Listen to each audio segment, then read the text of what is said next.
Welcome to the Geek Podcast, where we're still recapping the best of the year, even though it's the next year now, if we've scheduled this right, which I think we have. This is our last episode of Season 1. I am Void, and I'm here with my co-host Beej. It's next year somehow. We're talking in time travel-y, weebly wobbly. We are. We've never scheduled anything out this far ahead, but we did want to give ourselves some time off for the holidays. So today we are talking about the best of the rest for 2016. The last episode, which for you guys was last week, for us it was yesterday. And right. We talked all about our favorite video games from the year. This is everything else. We kind of grouped it all together because if you guys haven't noticed, we have a smattering of everything, but we tend to talk about video games more than anything else. So this is all of the rest of the things that we're into, that we talked about this year, that we like. TV shows, movies, books, podcasts, like anything you can think of has been thrown in here, even though they're not all on the top list. But yeah, we'll see how it goes. And it's kind of funny that, again, we ended up with a top 6. We were going to do a top 5, but just like last week, it didn't work out that way. So we're going to do a top 6, and it'll be fine. And it was completely not intentional either, where we were just talking and putting these into the list at the same time. And it's like, oh, I've got 6 and I can't decide which one goes into the top 5. It's like, we're just going to do a top 6. Yeah. That's it. So enough about the structure. Let's get into it. I know, just like last week, you wanted to talk a little bit about letdowns first, and then just very quickly, we're not going to stay negative, guys. We're going to be mostly positive this episode. And I just want to say, I didn't really have any letdowns this year. And it's not that I didn't watch anything bad or try to read a bad book or anything, but most of the things that were bad were things that I didn't have expectations about going into them. So by the time by the time I sat down and read it or watched it or listened to it or whatever, it was like, oh, okay, well, I had no expectations. This is bad. I'm just going to put it down and not finish it. No big deal. But I know that you were let down by at least one thing. Yeah, the only thing that really honestly let me down was Batman vs. Superman, because I went in, I loved Man of Steel. My wife is a huge Superman fan, and she has somehow made me a Superman fan. So I liked Man of Steel, and I was hoping that Batman vs. Superman would at least be the same kind of, mediocre quality that it had. And I had such low expectations. Then I saw the trailers for Batman vs. Superman and realized that it was going to be terrible and not good at all. So I went in with lowest rung possible expectations, and it was even worse than I expected. So when it was subterranean, third circle of hell bad for me. And it's like, how can it get that low? So I was super let down that it was worse than the worst I expected it could be. Yeah, that's sad. And I mean, I know that I think you're more into Batman and Superman than me, which is why you were set up to be let down. I don't really have an attachment to DC Comics very much in general. And I expected what it was. And when I did eventually watch it, I don't even know if I talked about it on the podcast, but it wasn't good, but it was basically what I expected out of it. I got a lot of texts from you about it because you watched the extended edition, and they were one of the most fun things over the summer, I believe, that I got from you. And I mean, it was such a letdown for me that I still haven't seen Suicide Squad, even though I hear mixed things that it's better than Batman vs. Superman. Batman vs. Superman was so bad that I'm like, I'm not even giving DC a chance until I see Wonder Woman. Yeah, it's probably not a bad call. Okay, let's get to more positive things. Now, good things. Yeah, honorable mentions. I think yours is slightly shorter than mine, so let's go with yours first. Okay, Rogue One is probably in my honorable mentions. I should probably just go ahead and do that. For those of you who were listening to our Fight Club episode a couple of weeks back, where we disagreed more about Star Wars than we've ever disagreed on anything in our lives, it's in my honorable mentions. I just don't care about it. It's good. It's a good movie, but it's not a top thing that I watched this year. It was for me. Okay, yeah, I kind of expected that after our discussion. Yeah. And then I liked Fuller House a lot. The more I think about it, that's going to be one of those shows that when I want something silly and stupid that I can just put on in the background, it's going to be there just as comfort TV. Because it's so full of nostalgia. It's like when I was having bad anxiety attacks in January, I would go watch Disney movies because cartoons were the only thing that really consoled me when I couldn't sleep at 2 o'clock in the morning from panic. That's how I feel Fuller House is going to be. Just one of those comfort. I have it on. I don't have to think at all. And I'll giggle occasionally. Yeah, I think we're probably overdue to do a Netflix originals episode. So we'll definitely have to hit that sometime early season 2. Yeah, absolutely. Then for me, it was the Ms. Marvel graphic novels. They're just fantastic. She might be my favorite superhero at this point, just in terms of having fun reading something and not being able to expect what they're doing. I really like it. I know Rob has done some stuff on the comic box talking about Champions, and I got him reading that. So I'm looking forward to getting into that because it's not on Marvel Unlimited yet. But Ms. Marvel is the only comic book that I get the trades of now. Every time I pre-order them, every time they go up, just to get them in because we want the collection. Sweet, I love them. And that's one that I always catch up on when I get Marvel Unlimited. I'm still thinking about the Double Fine Adventure documentary I talked about, I think in our very first episode of last year. It might have been, yeah.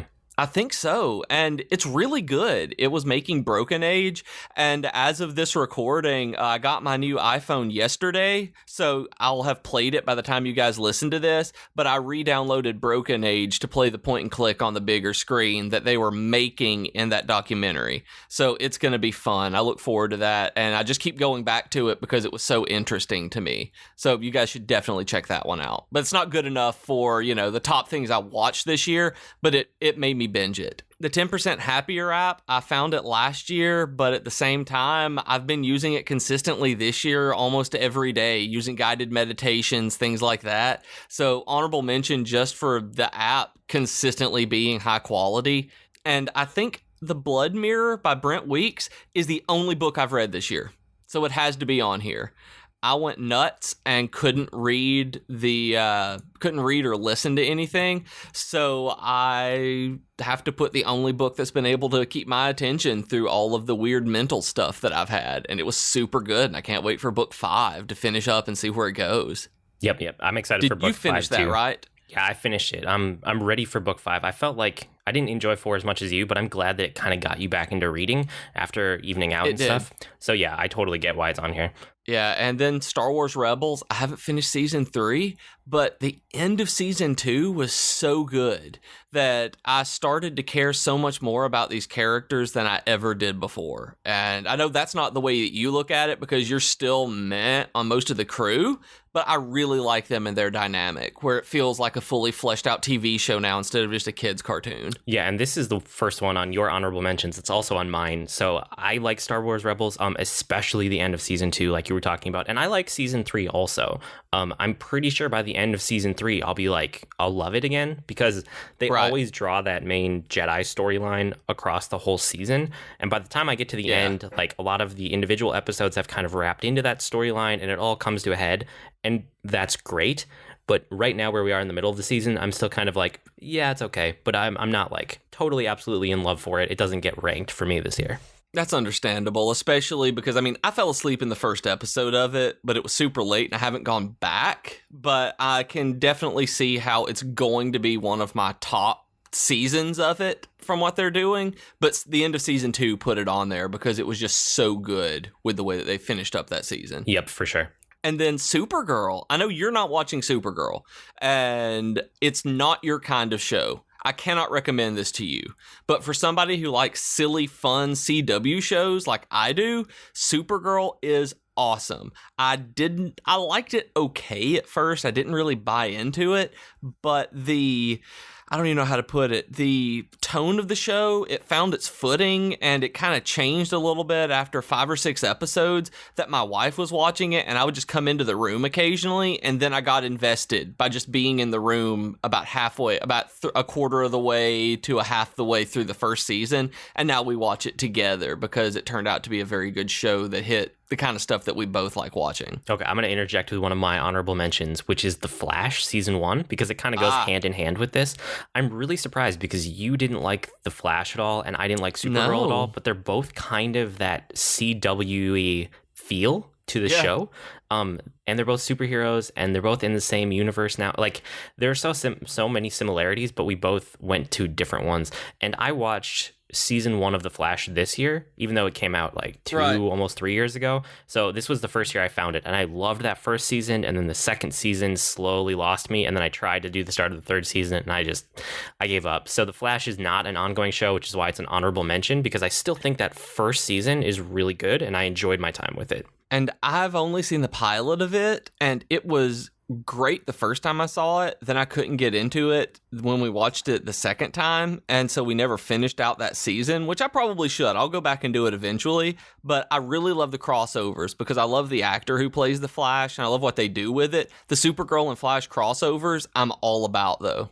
And then Luke Cage. It was in my top 6, I guess, for a long time. And then other stuff I thought about, I tended to like better than Luke Cage. But I think it is probably the second best Netflix original that they've done. It's behind Jessica Jones for me in terms of the MCU.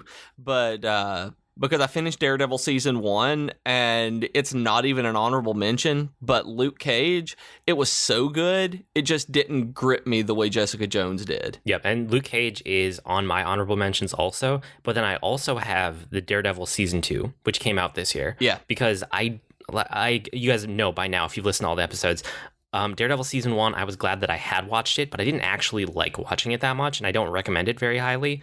But because of all the establishing stuff they did with that, when they got to season 2, it was in a spot where like it got really good. I liked season 2 so much more than season 1, especially because of all the stuff they did with the Punisher, which was really compelling to me, probably because I have a family and his stuff is all about family in an interesting way. But yeah, I'm excited to see what you think about Daredevil season 2 whenever you get around to it. Yeah, I've watched the first episode of it, and the only thing that I feel as though I'm going to have a problem with in season 2 is I don't like the Punisher because of the hyper-violence, and I'm not sure how I'm going to feel about it, because that it's not as though it makes me uncomfortable, it's that I find it uninteresting. So I'm interested to see if they handle it in a way that I will enjoy, or if it is a way that fans of the Punisher would enjoy. Yeah, I think part of it was season 1 of Daredevil seemed like it got hyper violent because it could get like hyper violent because it was the first Netflix MCU show, so everything has to be like M and super violent because they can finally.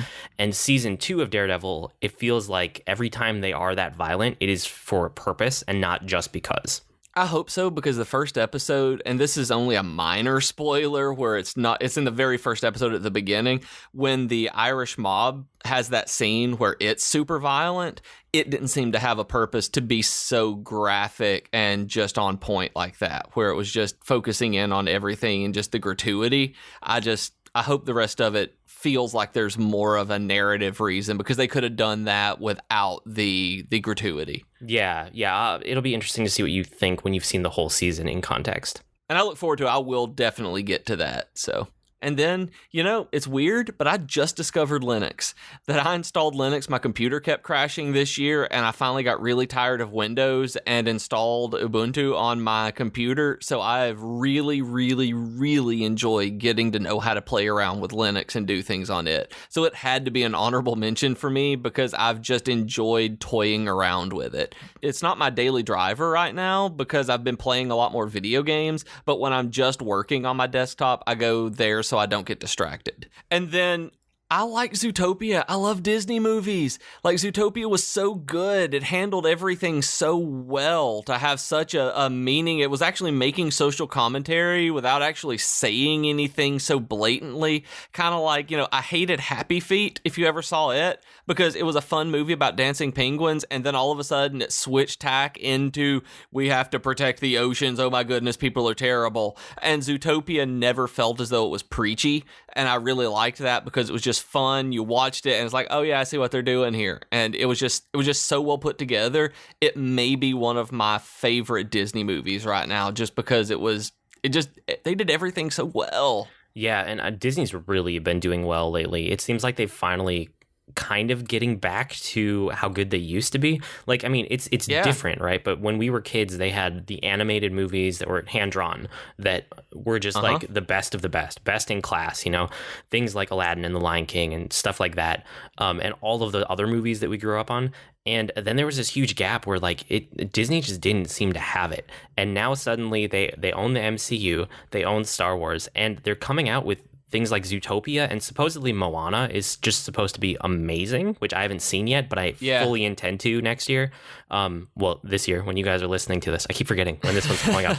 But yeah, I fully intend to go see Moana because it's supposed to be just fantastic. And it seems like Disney's kind of getting their groove back on, I guess they're not animated so much as they're CG, but they use animation. You know what I mean? Yeah, and they're they're finally getting that again. Like you're right, they hit this really terrible streak where they had like Roseanne Barr being one of the main characters, and I can't remember the name. It was at Home on the Range, and those were just, I turned it off. That and Brother Bear are the only two Disney movies I've ever turned off and been like, nope, I'm done. And right now, I'm going to see Moana this week, I believe. As of this recording, I should see it. We have a couple of movie tickets that a friend gave us, and we're going to use them for that. So Jennifer and I love going and seeing kids' movies in the theater. And then I took Doctor Strange off my top 5 this morning. It was number 2, and then the more I thought about it, I took it off and put it into the honorable mentions. And I replaced it with something else that I'm pretty sure you have on yours. I can't remember. I do, but yep. it's I moved it out because the more I thought about it, the more invested I was in the one I replaced it with. Even though Doctor Strange may be it's at least in my top 5 of the MCU movies, and it may be way higher than that once I see it again, because I only saw it once in the theater. Yeah, and so Doctor Strange is on my honorable mentions also, and I think that says something about the MCU. I'm not exactly sure what, but both of us really liked it. Both of us thought it was a little bit different than normal, but I think that we've had so much MCU at this point. It was kind of like what we talked about in the Rogue One episode, where they just keep doing the same hero's journey over and over, and they're not different enough. So even though we liked it, and both of us think it's a great MCU movie, and we like the episode that we did about it, both of us were basically just gushing because we loved it. And it didn't make the cut for either of our top 6. So yeah, I don't know. I mean, I think that they're kind of on the trajectory they are, and they have to see it through Infinity War and whatever Infinity War Part 2 ends up being called. And then after that, they got to mix it up. Like, they need to tell different stories with different tones and different genres. They need to probably kill off some characters that we love to make room for ones we haven't seen yet. They have to stop doing the normal hero's journey over and over. And even if they don't kill them off, just stop including them in the movies for a while. I mean, once they get into basically whatever the phase they're going in after Infinity War, they can just pick and choose who they're wanting to put in the movies instead of constantly having to establish these characters. And I'm kind of tired of the hero's journey stuff. This, coming of age, learning how to be a superhero, learning how to fit into this universe. Like, I'm getting tired of it, and I like those kinds of stories, but I am interested in seeing what they're doing with Captain Marvel. That's going to be one that I can't remember the release date for it, but when they have it, I don't know if it's going to be a coming of age story. With Brie Larson was cast as Carol Danvers, so she's young, so it could be a coming of age story, or it could be like Spider-Man Homecoming, where she's already established and we just see her being awesome. And I don't know which way it's going to be, but I look forward to seeing, because of the precedent Spider-Man Homecoming is going to set, if we're going to be able to move forward with already established superheroes and stop seeing these origin stories. Yeah, it'll be really interesting to watch going forward. And then probably Jennifer's and my favorite TV show right now is a YouTube channel called Vet Ranch. Have you ever heard of Vet Ranch? No. Okay.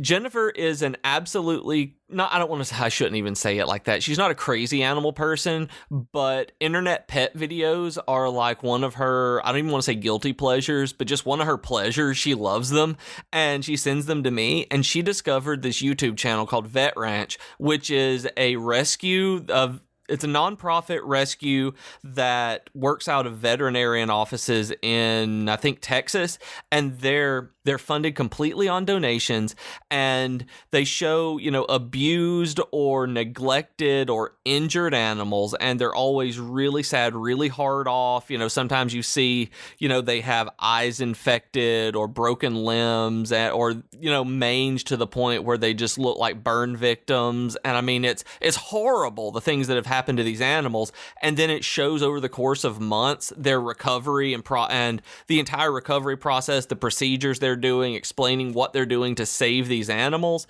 And they always have a happy ending every single time. So you know going in that you're not going to be weepy and sad because they turn into these super happy animals who get adopted and have fun and live life. And they're so uplifting that it is the only YouTube channel that we subscribe to that we watch every single time that one of them comes up, and we're always angry that there aren't more vet ranches because we just want to. We've sat entire nights and watched like 2 or 3 hours of YouTube videos of nothing but them rescuing animals, and that's the reason it's the last one on my honorable mentions, because it is definitely number 7 on this, because it's the only, I don't like YouTube videos generally, and for me to say that a YouTube channel is like my favorite ongoing TV show is huge praise for this. And I'm not an internet cat video person. I'll watch one occasionally if someone sends it to me. And this one I love. Yeah, that doesn't sound like something I would be interested in at all. Like, I can't do injured animals and procedures and stuff, so no, that's not for me. But I understand why you like it, and I'm glad that they have happy endings. Although we should probably, me too. If it wasn't, I'd hate it. We should probably one of these days do like a YouTube episode also, and just talk about the things we actually do watch, especially after the other week when we were talking about how we don't recognize anything from that YouTube Rewind video. So yeah, that might be fun to do. Okay, so my honorable mentions, we touched on a bunch of them just because some of them were the same as yours. But beyond that, Game of Thrones season 6 was fantastic. It has one of my favorite episodes of TV in it, the Battle of the Bastards, which was just the filmmaking in that episode was amazing. So I loved season 6 of Game of Thrones. I read for the first time all of the D&D books. I picked up all the 5th edition books. So I grabbed the Player's Handbook, the DM Guide, and the Monster Manual. And I also got Storm King's Thunder and Curse of Strahd. I read through all of them.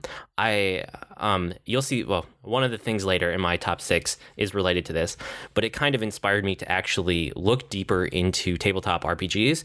So I read through all of these, and I guess I'm prepared for a 5th edition campaign if I ever have the opportunity. Yeah. But mostly I just wanted to understand Dungeons and Dragons more, because it was something that I had always kind of liked but never actually gotten into. So I remedied that by I read all of these.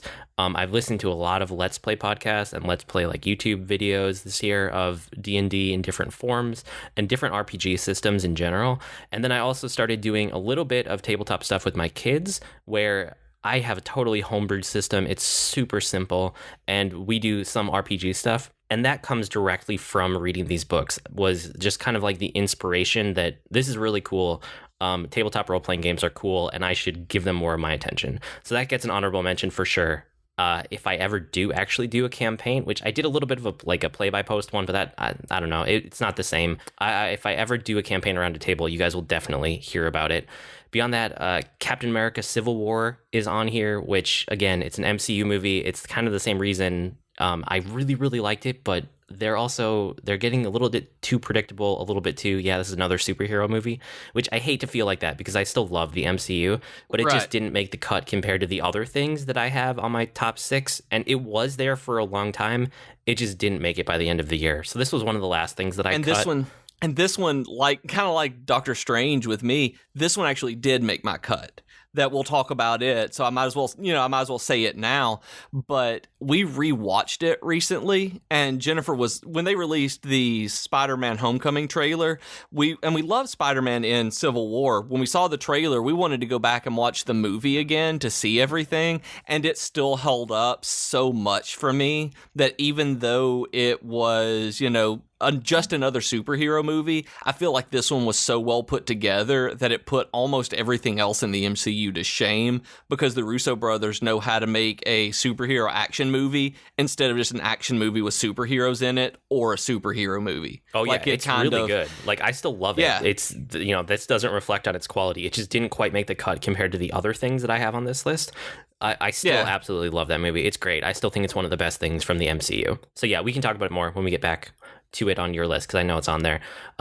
Star Trek Beyond is here, which I know some people liked it more and less than others, but I had fun with it. I liked it. I've rewatched it a couple times, which means that it should probably make my honorable mentions. Star Wars The Force Awakens special features, because Force Awakens came out last year, but the DVD with the special features came out this year, and I love behind the scenes stuff from Star Wars.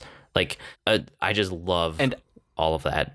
I can't remember if I watched them, that was during one of the most just blurred, panicky, end of semester kind of I'm losing my mind sections for me when it came out, that I didn't actually rewatch The Force Awakens for a couple of months after it came out. And so I don't remember if I've seen the special features, which means that even if I did, I need to rewatch them so that I can know what is in them, because I have no memory of them at all. Yeah, just as someone who worked professionally in video for so long, seeing the behind the scenes stuff and the cast and crew, mostly the crew stuff and the effects and like the production pipeline, all of those things resonate with me in such a strong way that I look forward to seeing the special features, not quite as much as the movie, but it's like way up there for me. So same thing will be with Rogue One and with the next episode of Star Wars. Like every movie that comes out, when I actually get the DVD and I get to watch the special features on Blu-ray, I love it. I geek out about it. So I'll talk about that, I'm sure, when I get the Blu-ray for Rogue One. I think I'm looking more forward to the bonus features in Rogue One than I am the movie coming back out and rewatching it, because I want to see what all they include. I like watching all of that too. Like, I love the behind the scenes Star Wars stuff. That's why I feel bad I don't remember The Force Awakens, but it's also probably the most anticipated part of Rogue One for me. Yeah, I'm glad that you're looking forward to something about Rogue One. Beyond that, so I did get into comics heavily for the first time ever this year, and we talked about that on our comics episode way back. Mm-hmm. And go listen to it. Yeah, I didn't want to rehash all of the things I read. I just want to talk about the two that I'm actively subscribed to that really have their hooks into me, and I'm invested. So I'm not reading comics nearly as much as I was when we did that episode. That was like the deepest dive I've ever done. Right now, I'm just subscribed to two. Yeah. And sometime in the next few months, I'll pick up another Marvel Unlimited subscription and kind of catch up on other things. But right now, I am subscribed to Rat Queens, which is like definitely a mature rated, R-rated take on like a Dungeons and Dragons type fantasy world, but the main cast of characters is all female, and it has blood and sex and gore, and it has those things, but they're done in a way where it always makes sense with the story. It's never gratuitous just for the fact of having it, and I appreciate that about it. So Rat Queens is really good. I'm going to stay subscribed to that. And then the other one is Wayward, which I've talked about a few different times.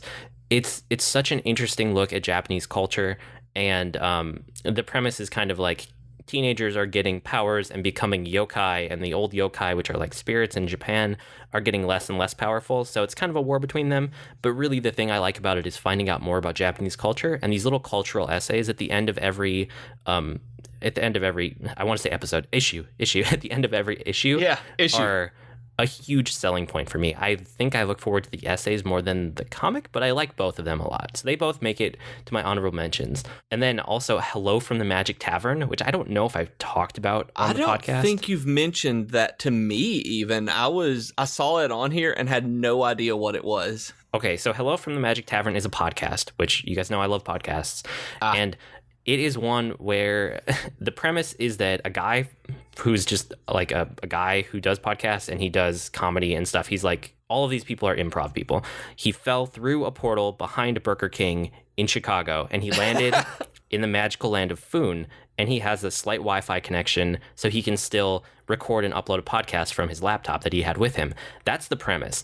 And every episode, it's him and then two other guys who are residents of Foon. There's Usador the Wizard, and there's Chunt, he's like a shapeshifter, but he's usually a badger. And they bring on a special guest every time for kind of an interview. But really, it's just about them doing improv in this fantasy world. It's like a comedy fantasy world. They do improv and they just build on each other every time. So the world slowly gets fleshed out because all of these different improv people and comedians and famous people come on and they just add to it off the cuff. And that is how this world is being developed. And I didn't find out about this until this year, and I've listened to all of it. I don't know how many episodes there are now. There's at least like 50 or 60, and it's really, really good.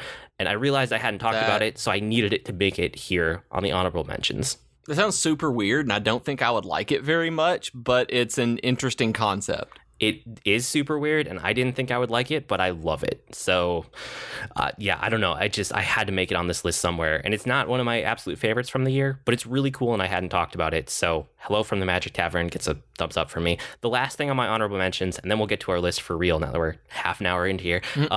is the Genius Game, which I talked about a bunch, but it's the Korean game show / reality show thing. And I love the design of the games and the way that they actually do the reality TV in such a different way from us. I talked about this a couple episodes back, so if you've listened to all of them, you already know all of this, but it's cool. If you want to see a well-designed game show / kind of a little bit of reality show thrown in there, then yeah, you go check out the Genius Game. The whole first season is on YouTube, and it's in Korean, so you have to read subtitles. That's the only hurdle to overcome. If you're okay with subtitles, it's totally worth your time to check it out. Yeah, and that's one thing that's putting me off on it, is because I focus on one thing at a time, that reality shows and game shows and things like that are very hard to keep my attention on. So reading a subtitled game show is probably never going to happen for me. Yeah, that doesn't really do it justice. I still want you to try one episode at some point. And if you don't like the first episode, then that's totally valid. But it's not really a straight up game show, and it's not really a straight up reality show. It is its own thing in a way that you wouldn't see here in the US. So yeah, I don't want to push it too hard, because we got to get to our top 6 list here. I love top 6, top 12, whatever for the year.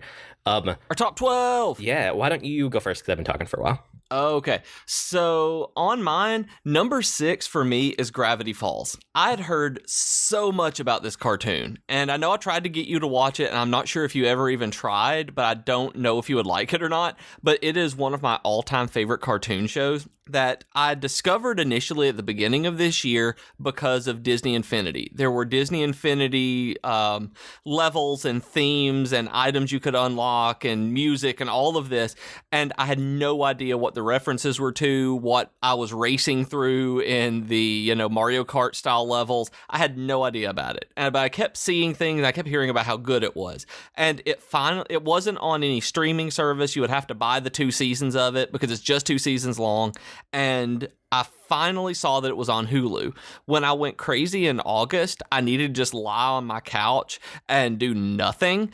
And that was a wonderful time to binge this cartoon, because like I said earlier, cartoons kind of make me feel better whenever I'm in like one of my depressive states and anxiety states. So I was able to sit and binge this entire show, and it turned into one of my absolute favorite TV shows and one of the best things I consumed this year, because it is definitely a kid show. Don't get me wrong. There are definitely elements that are targeted at kids, and it's one of those cartoons that does have things for the adults to watch, like pretty much everything that's made these days. But what I loved the most about it is that from episode 1 all the way to the end of season 2, there is a single cohesive narrative that's going along through, which you don't see in this kind of cartoon very often, that it tells a complete story.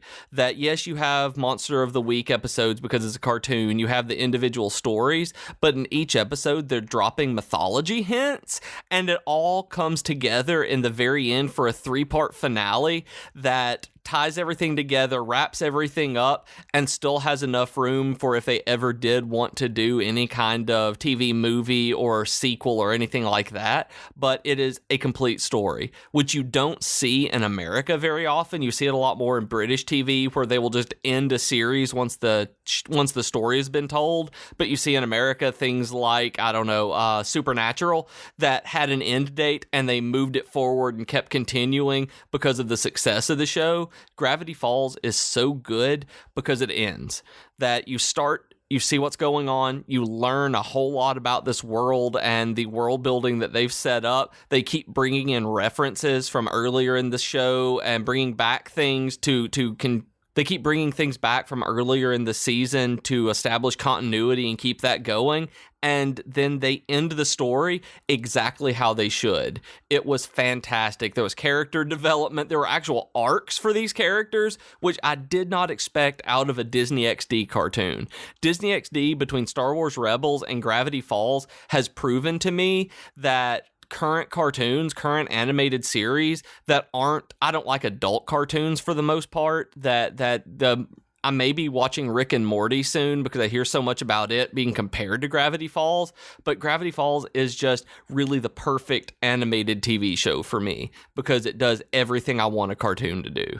Sweet. Yeah, this one and then your next one on your list are both ones I tried and I bounced off of. So, but I mean, obviously, we like some things that are very similar and then some things that are just, we totally aren't into the same things. And this is one of them. I don't do cartoons as much as you, but I know you talked to me about this one so much. So I'm glad that it made your cut for the year because I know how much you liked it. Yeah, it was so good. Just like number 5 for me was Mr. Robot, that I avoided for a very long time because it has a dumb name.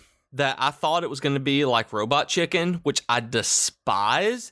And so I never picked it up. Then I was at lunch with a local developers group, and some of the guys were talking about it and how it was a hacker show. They described it as Fight Club with hackers. And I was like, that sounds awesome. So I went home, and the first season was on Amazon Prime. This was again during the part of the year where I was binging Gravity Falls. So when I moved from the cartoon, I moved directly into this. I watched the pilot and I was all in. This show is Fight Club with hackers. That they even play Where Is My Mind by the Pixies in the background one time just to establish, yes, this is what we're doing on purpose. They hung a lantern on it, like Brandon Sanderson says in the Writing Excuses podcast.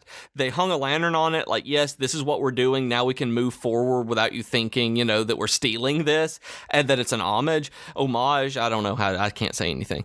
And it's so good. Like, it's the most accurate, I suppose, in terms of hacking shows that I've seen. They don't make it out to be like this giant 3D interface that you're, touch screens floating in the air to get through firewalls and all of this. They're typing Linux commands. I mean, they're on the command line using a bash shell. And I mean, I paused it occasionally to look up when I saw them type something I didn't know. So this was the time that I was learning Linux. I saw all of this and I got it in my head that I could be a hacker too. This would be awesome. I want to do this. Kind of the same way Breaking Bad was, that I started watching it on the day that I had a really terrible day at work. And then I saw that he was, starting to do his thing, making the meth and everything. I was like, this is a good idea. This is completely reasonable. And I was like, I've had a really bad day at work. That's kind of the way Mr. Robot was. It was like, I'm in a bad place because becoming a black hat hacker sounds really awesome right now. But it just became so good. I love Chuck Palahniuk novels, which Palahniuk is the one who wrote Fight Club, and it's just so good. Like, it hit every dark, depressing tone that I love. I know we talked last week about we talked a couple of weeks ago about Rogue One and how it was too dark for me, but there's a certain kind of darkness that is just supreme, not even dystopian darkness, but just this oppressive, disturbing, grotesque darkness, like societal grotesqueness that I love and I eat up, and it puts me in a better mood when I watch it. And Chuck Palahniuk novels do that to me, and Mr. Robot has that exact same tone and atmosphere for me, where when I watch it, I get cheered up because, and I can't explain why, that it is, when I'm in a good mood, I watch stuff like this, where just, it is incredibly dark. Like, the entire thing is dark and depraved and really disturbing, where it just pushes beyond the level of taking itself too seriously into the point where it's all grotesque and I just start eating it up. Yeah, and I know you hate it. That's why I bounced off of it. I don't like shows like that. When it gets dark to the point of, like you said, grotesque, that's not for me anymore. I like a dark tone in my movie sometimes, but it has to be the right kind of thing. And I think you and I like different tones of dark when we're in that kind of mood. And this is the kind that I'm not into at all. I really liked the first episode, and then every episode after that, I liked it less and less and less until I got about halfway through the season and I gave up because it was turning into like Breaking Bad, drugs, and like drug culture and like addiction and like grotesque dark things that I don't need to watch any more of that. Like, I've watched Breaking Bad once in my life. I've had my fill of that kind of show, and I couldn't do it anymore. I was like, nope, I'm done. But I know why you like it, and I also know that some of the core of it is really good with the hacking stuff. That's why I like the first few episodes. When it was all about that, I was bought in, and then it got more and more about other things, and I just wasn't into that. But yeah, I got to play catch up. You're on number 5, and I haven't even started. Number 6 for me is Ink and Bone, and then Paper and Fire. So it's the first 2 books in the Great Library series, which I talked about over a few different weeks for Geekery, and I love these novels. It's Rachel Kane, who I like some of her other stuff, and she kind of fell off my radar for a while, and I don't know why, but I finally went back to her this year, and I'm so glad that I did. These books were amazing. They were my favorite books of the year, no question. And then I went back and I actually listened to the first one with Audible, and I'm probably going to re-listen to the second one too. That's how much I liked them. And I want to go read these or listen to these at some point. It's just I haven't. Actually, I may go today. I have one Audible credit where I may get Ink and Bone on audio and just use it because I've been looking for something else that's not a Star Wars novel. Yeah, it's just a really cool alternate world. I love her writing style too, and her pacing, which is always key for me, pacing. But the world that she has set up is very interesting. The Great Library of Alexandria did not burn down and instead became like the de facto power in the world. And then slowly over time, they suppressed certain technologies while letting other technologies get ahead. So in some ways, well, the world is technically like farther in the future than us. And in some ways, they have better technology than us. And in some ways, they're still stuck in like ancient technology. So it's this really weird mix between the two. But basically, the library controls all information through, it's kind of Kindles, for lack of a better term. It's like a combination of like a Kindle and a tablet and a book all at the same time. It's its own device for this world, but that kind of gets you in the right ballpark. And yeah, that's where it starts off. And the main character is the son of a book thief who operates on the black market, and he slowly like gets integrated with the library. It's really, really good. I would totally recommend these books to anybody who's a reader at all. So yeah, you start with Ink and Bone, and then the second one is out also. But if you look for the Great Library series, it will pop up for sure. And what's super interesting to me about this, and I don't think I've actually said it on any of the other podcasts where you've mentioned it, is that one of the, and this is very self-serving, don't get me wrong, that one of the ideas for books that I've been running through my mind is something where information is controlled like that, in very similar way to it, where it's kind of doled out and there's one particular place where everything is that is controlled digitally like that. So it sounds super interesting as a place where I can, get a jumping off point for the stories that I want to tell in my books. Yeah, no, I would totally recommend these books to anyone. And then my number 5 is Pandemic Legacy Season 1, which is it's Pandemic, but it's in a legacy format. So if you don't know, legacy board games are ones where it's kind of a one-use board game, but that doesn't mean it's one play session. It's one like play through that goes over play session after play session after play session. It's kind of like having a story in a book or having a video game that you play through. There's definitely changes that happen in the world, and there's changes that happen that kind of create a story while you play this board game. But it also changes the mechanics. The underlying mechanics of the game get added to, sometimes subtracted from, sometimes totally subverted by what happens throughout the course of the gameplay. And Pandemic Legacy Season 1 takes place over the course of 1 year. So depending on how good you do, it will be between 12 play sessions and 24 play sessions. You basically get a shot at each month, and if you fail the first one, then you get another shot at it. And the game scales up and down. Just it's built into the game that the better you do, the tougher it gets over time. But then if you start to not do well, then it gets easier again.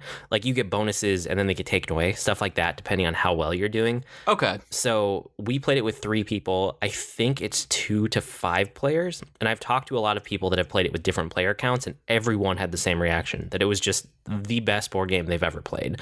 And I stand by that. I think this is the best board game I've ever played. I'm super excited for Pandemic Legacy Season 2 whenever that comes out. It might be this year. It might be another year or 2 away. But yeah, I love this board game so much. And that's something that sounds really interesting to me, but I don't think I will ever get to play because I don't have enough people in my life, including my wife, who are willing to set that amount of time to a board game. That's why I don't do D&D campaigns or anything like that, is because I don't have a consistent group of tabletop gamers who are interested enough to do it. Yeah, and I mean, that's why we played with 3 players. It was me, my wife, and my brother. And it was fine. It played just great with 3. And we did it in like, I want to say it was only 3 play sessions that we did the entire thing, but they were long. They were like 8-hour play sessions, I think, every time. Like we were really invested. So we kept coming back to it like night after night, and we just blasted through it. But it was amazing. It stuck with me for a long time. I think that may drive my wife insane. An 8-hour gaming session, she doesn't understand how I sit and play video games for the couple of hours that I do. So I think that might literally drive her mad. Yeah, but I mean, an 8-hour gaming session where we played through like half of it or like a third of it, you know, it's not one round. Okay, so it wasn't just one round. It wasn't just 1 month doing that. No, it was like the first night we played through 5 months, and then the next night we played through 5 months, and some of those took multiple attempts. So it wasn't 5 rounds of the game. It was like 6 or 7 rounds of the game each night. And then the last night that makes a lot more sense. Yeah, and then the last night we did like the last a few months and finished off the game. But it was just that we were so invested that once we finished up 1 month or one attempt at a month, we immediately wanted to jump into the next one. And we played until like, I don't know, like 2 a.m. both of the first 2 nights. And then we had to like, okay, I guess it's late. We have to quit, but do you want to come back tomorrow type of thing? Like, that's how good it was. Okay, that makes so much more sense, because I was like, if you're having to do 8 hours to get an entire session in, it's like, no, that will, as much as I like Pandemic, no, that's not it at all. No way I'll be able to do Pandemic Legacy. Nope. It plays in about the same time that a normal Pandemic game plays in for any one individual round. Maybe slightly longer, but not much. Yeah, what's your number 4? Number 4 for me is actually the Dick Van Dyke Show. Like, this is from the 60s, and I don't like old media. And I don't like old TV shows generally. I don't like old movies. That Star Wars is it, really, for me. Star Wars and Willy Wonka are really the two things that I can do from the 60s, 70s, and before.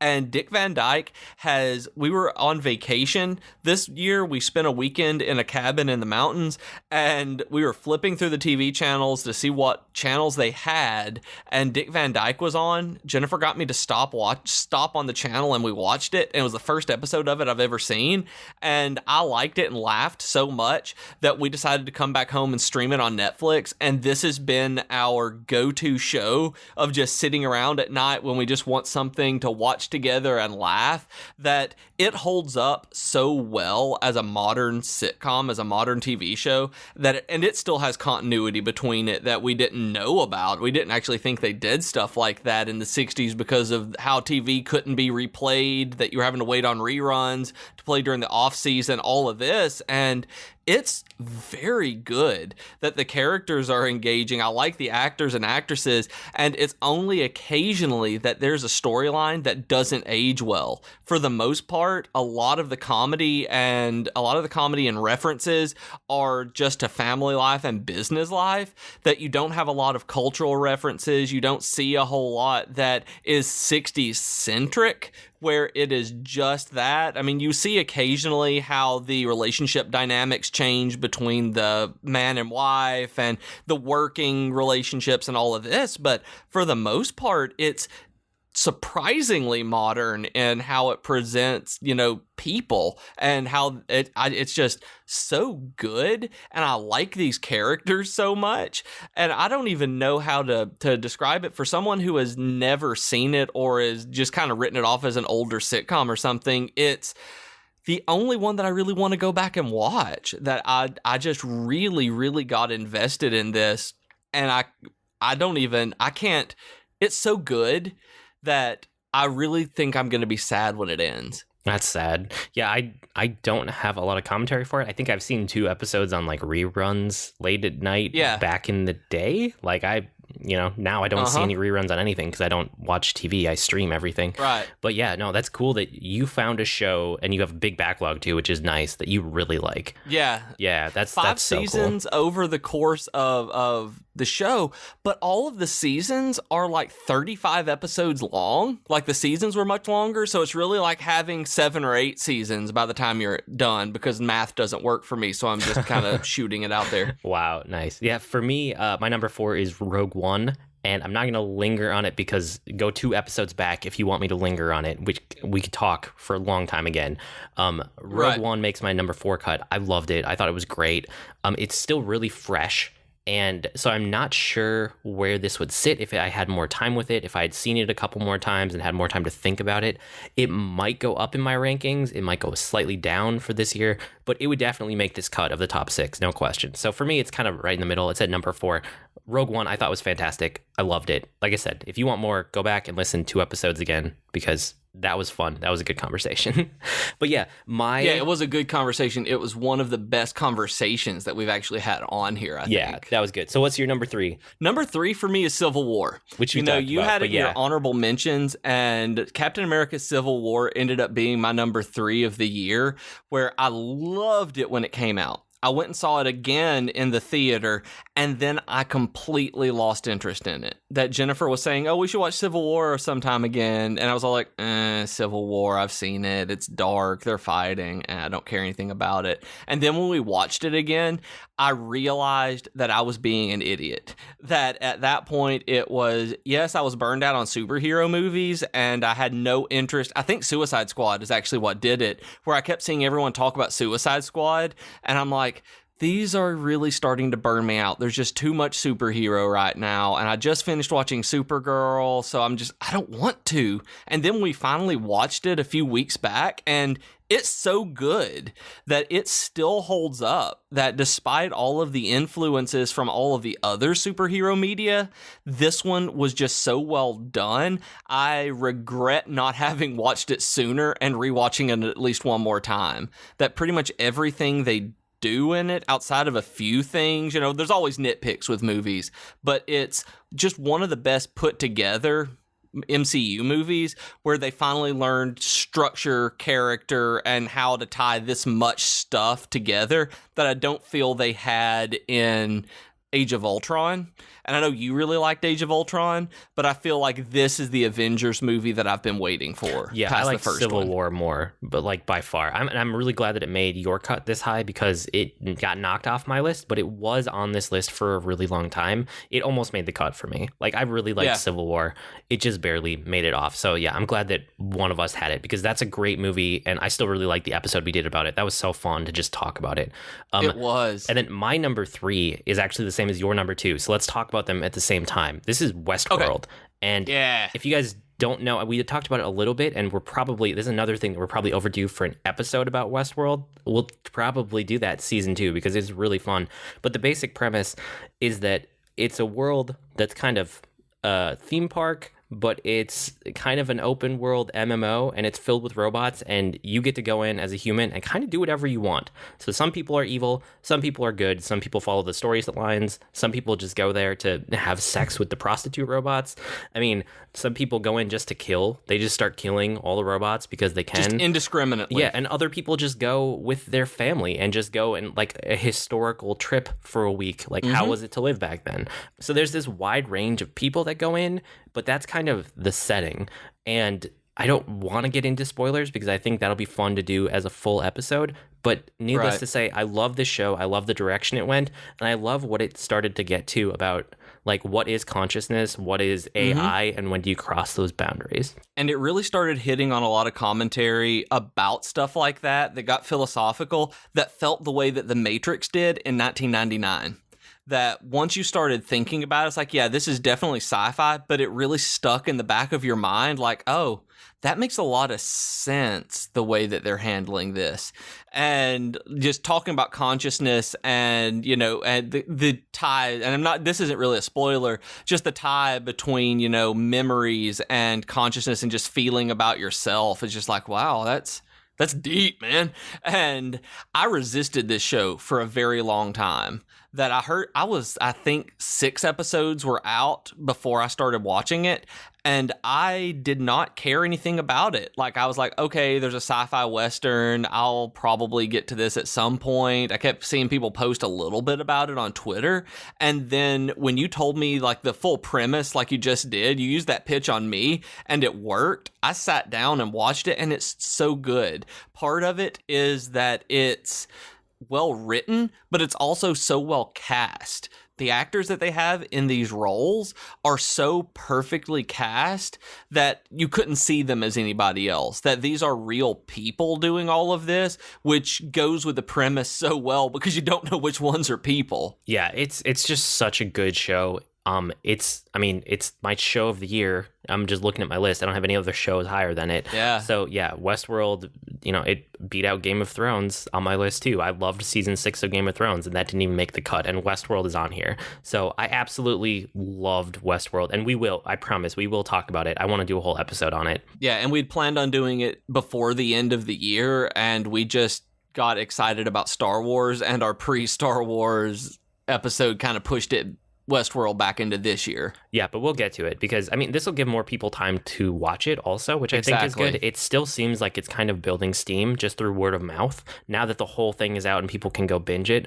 So, yeah, hey, if you want some homework, sometime in the next month or two, it probably won't even be that long. We will do an episode about Westworld. So go watch it. Yeah, go watch it. So that was my number 3, your number 2. So my number 2 is The Adventure Zone, which I talked about a little bit. Have you listened to any of it yet? No, I didn't think as much as you talk about it, I don't think I'm going to like it. It's not something that I care much about at all. It's amazing. It's like one of the best narrative experiences that I've had. It's, my second best for the entire year. It's a D&D live play podcast, but that doesn't do it justice because I listened to a ton of D&D, like live play, let's play type of podcast this year. I watched a lot of streams of it. I watched a lot of YouTube videos of different people in different structures. And I kind of landed on, I like Acquisitions Incorporated, but beyond that, a lot of the other ones devolve into, here's some guys being broy around a table drinking, and it devolves into in jokes. And if it doesn't lean that way, it tends to lean the way of they just get so into the mechanics of the fights, and that is the least interesting to listen to. Like that doesn't have any interest to just sit there and listen to fight after fight of like D&D 4th edition or 5th edition mechanics. When you're around a table playing, that's one thing, but to sit there and listen to it, that's not entertaining. And well, even then, around a table, I prefer the storytelling and interaction part over than the actual mechanics of dice rolling. Right. So that's what the Adventure Zone is. The Adventure Zone is there to tell a story, and it is based on D&D 5th edition, but that's the base of it. Really, it's a vehicle to tell a story, and they're role-playing 3 characters plus the DM.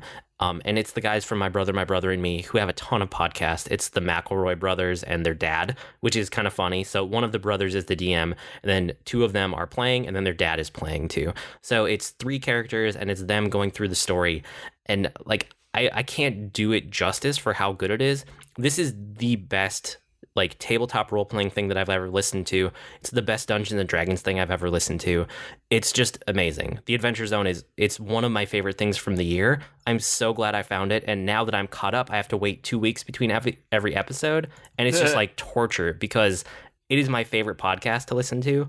And I just anticipate every other Thursday so much so that I can get a new episode of it. I love The Adventure Zone. I just need to spread the word so more people can listen to The Adventure Zone. Didn't you say that your wife is listening to this as well, that you got her into it and that she binged the entire thing and you now listen to it together? Oh, yeah. Yeah, you don't need to know D&D. You don't have to be interested in tabletop role-playing games at all to like this show because that's not what it's about. Like I said, that's what it's built on. But that's not the moment to moment, and that's not what it's about. It's about the characters, it's about the interaction, it's about the story. And like, I am so invested in the characters of this world now, and it's just 4 guys around a table. Well, around podcast microphones over long distances, but a virtual table. And yeah, it left a huge impact on me. Especially one of the latest arcs was just, I don't want to give it away because it's so amazing. If you are listening, because I know that there are listeners who started this after I mentioned it last time, there's an arc called The 11th Hour, and oh my gosh, it's one of the best pieces of storytelling that I've listened to. It blew me away. I can't even, like I said, I can't do it justice. I love The Adventure Zone. I want more people to listen to it. There, that's my number 2. All right. And then I think our number 1 is not going to be a surprise to anybody who has been consistently listening to the podcast. Yes. And I'm going to give you guys a 5-second head start just to scream it out what it is so that you know you got it right. So take your seconds. And you were absolutely right. It's Hamilton. It is Hamilton. And you were right. You get a cookie. If you got it wrong, you still go get yourself a cookie and listen to Hamilton while you're getting it. Yeah, this one should be obvious to anyone who's been listening all year. We love Hamilton. It's just, I don't even know what to say at this point. I named my latest pet Hamilton. because I love it. You know, I have a guinea pig named Hamilton now because of it. I think that it is a musical that is going to stand the test of time in a way that most of them don't. A lot of musicals are kind of like flash in the pan, but then there are some that are classics that just kind of linger and they always stay relevant. I see this becoming that. Like, it just seems like it has such staying power. But just for this year alone, I mean, it's revolutionary what they did with it. It blew me away. It's crazy how good Hamilton is. I still listen to it. Like, it's one of the only pieces of music that I've been listening to all year consistently, and I'm not sick of it at all. No, I'm not sick of it either, and it is pretty much the only music I've listened to. I listen to it when I'm running. I listen to it when I'm driving. I listen to it when I'm just around the house. I don't like the mixtape nearly as much. I like the original songs on it, but I don't like the covers because I think the original Broadway cast does them better than the famous, because they don't have the range. That's one thing about Broadway performers, is that they have to have such a range and power behind their voices that popular performers don't have that. So the sound on the covers falls flat compared to what the original cast is, even though the mixtape was produced and put together by the Roots, the same people who did the soundtrack. So you can tell the difference in quality, and that's the reason the mixtape was not nearly as enjoyable for me. But the original soundtrack is pretty much the only music I care about right now. And I'm not a music person, but I'm a musical person. I love musicals. I'm a theater guy. I've done theater my entire life, my adult life and teenage life at least, and it's great. Like, this is definitely one I feel is going to go down, and it's going to consistently be in the higher, to sound really pretentious, in the higher echelons of Broadway, just because of how good it is, because of the quality of songwriting, the depth of the songwriting, that you can listen to it that easily the dozens and dozens and dozens of times that you and I have, and this thing is like 3 hours long, and still find new things through the lyrics that you haven't heard before, that it's fun to sing along to, that it's made me go and learn about the characters. And I say characters, but it's made me go and learn about these people, that I love the things that Eliza Hamilton did, that you hear after, the rest of her life, the stuff that she did, that it's just brilliant and good. And the stuff that we talked about it during the Rogue One podcast a little bit, to tie it back into geek, like actual geek stuff, these unsung heroes who do things that no one hears about, like the systems that we have in place right now and the things that we take for granted in so many ways in America are put together by Eliza and Alexander Hamilton, that it's just astonishing how little we know about their lives. And there are obviously liberties taken because this is an adaptation. I mean, absolutely, people are changed, roles are changed, events are changed, but the overall story just astonishes me, where I learned so much about American history that I then went and learned the actual American history behind it. It's so good. Yeah, and I mean, one of the things is that sometimes we forget that the media that we're consuming, it's art, right? Like TV shows, books, movies, video games, like all the things we take in on a daily basis, music, all of that, it's art. And sometimes there's something that comes along and it reminds you that it's an art form and that it can be like mastered. And I would say that Hamilton is a masterpiece for, musicals. Like, in its own art form, Hamilton is a masterpiece for sure. It's absolutely so good. And yeah, I don't know if you haven't listened to it by now, you should, because we've been talking about it all year. I still love it. I just think it's crazy good. I can't wait to see what the next thing that Lin-Manuel Miranda does is, and it sounds like it might actually be the Kingkiller Chronicles, which is my favorite book series ever. So now I'm kind of freaking out that could be I don't think amazing. That's the next thing. Well, whatever. He's attached to it. I don't care. I'm excited anyway. Like the Little Mermaid live action movie. Really? Wow. Okay. Yeah, he's doing it. Yeah, well, I mean, we'll see, but he's extremely talented, and he'll be an artist to watch going forward, probably for the rest of his life. Like, this has proved him as a true artist, and I think anything he touches from now on is going to get a lot of attention. And it's one thing where a lot of times on Broadway, I don't care that much about the creators. I don't pay attention to that. I like the shows. And this one, Jennifer and I have started talking about him as Lynn. That we're like, oh, Lynn did this. I saw Lynn post today. It's like he's our buddy because of how close we are with the musical. That it's had such an impact on our lives and the way that we consume media and music. We talk in Hamilton quotes. When Jennifer says something terrible, like a bad pun, I just look at her and go, "You are the worst, Burr." I mean, and it's just things like that where this is it's just so ubiquitous now in our lives that it couldn't not be number one. That it is the best thing that I learned about this year, even though it came out last year. And I was so resistant to listen to it. And I'm so glad that you pushed this on me. So now let's push it on everybody else. Yeah, the one thing that I would say before we move on and wrap up is that if you haven't listened to it, don't just go on YouTube and pick a couple random songs because it's really not going to have the same impact on you. It is a story. It is a musical. It's, it's meant to be experienced in order the first time that you experience it. And if you don't do that, you are doing yourself a major disservice. Like, go actually listen to it in order. I think if you have Amazon Prime, it's on streaming. And I don't know if it's Spotify. Is it on Spotify? Okay. Yeah. So do that. Go and start with the first song and just listen through, and hopefully you will be as amazed as we are. Yeah, this was a long episode. I'm glad we did it. Do we have any geekery this week? I'm playing around on my phone. I know that sounds silly, but I'm downloading all of the games that I've been playing with, and I'm just loving them. And I finally, with a bigger screen, I'm reading comics on the Marvel Unlimited app because they had a sale on, and I'm super enjoying it. Cool. I'm so excited to read comics again. That's good, yeah. And again, we'll report back because we'll have had 3 weeks off before we record again, but you guys are hearing these spaced out evenly. For me, the only other thing that I haven't talked about in the last couple episodes, which were today and yesterday for us recording, is the NES Classic. I finally got one, guys. And I've only had it for a few days, so I'm still kind of geeking out about it.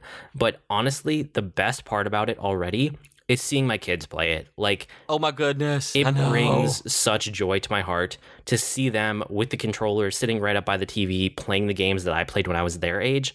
Like, I can't even express how much that just like warms my heart and just gives me joy. And I'm playing it too. Like, every night I'm playing a little bit, maybe just a game or two or 10 minutes here and there. The first night I sat down with it for like 6 hours, but yeah, of course. After that, it's just like a little bit here and there. But man, my kids love it, and that makes me happier than anything else about it possibly could. And yeah. I'll report back more after the break, I'm sure. And I want you guys to realize that he sent me a picture of his kids. He texted me 2 pictures of his kids playing this game, and it made my ovaries start aching. And I don't have ovaries. Like, it was like, oh, I need babies, and like, it was so cute. It was so wonderful. It was awesome. Like, it was the most adorable thing I may have ever seen in my life. They are quite cute. Okay, that will about wrap it up for season 1. Thank you for listening this year. You guys have been amazing. There will be no break in the episodes for you guys. Like I said, we're taking a little break, but you will see one hit your feed next week, same time as always. That'll be the start of season 2. Chances are it's going to be pure geekery. What have we done over the holidays? What have we done with our little break? What's new? And then after that, we'll start getting into topics again like we normally do, probably with Westworld. That one's coming up fast. I promise we will get to that one.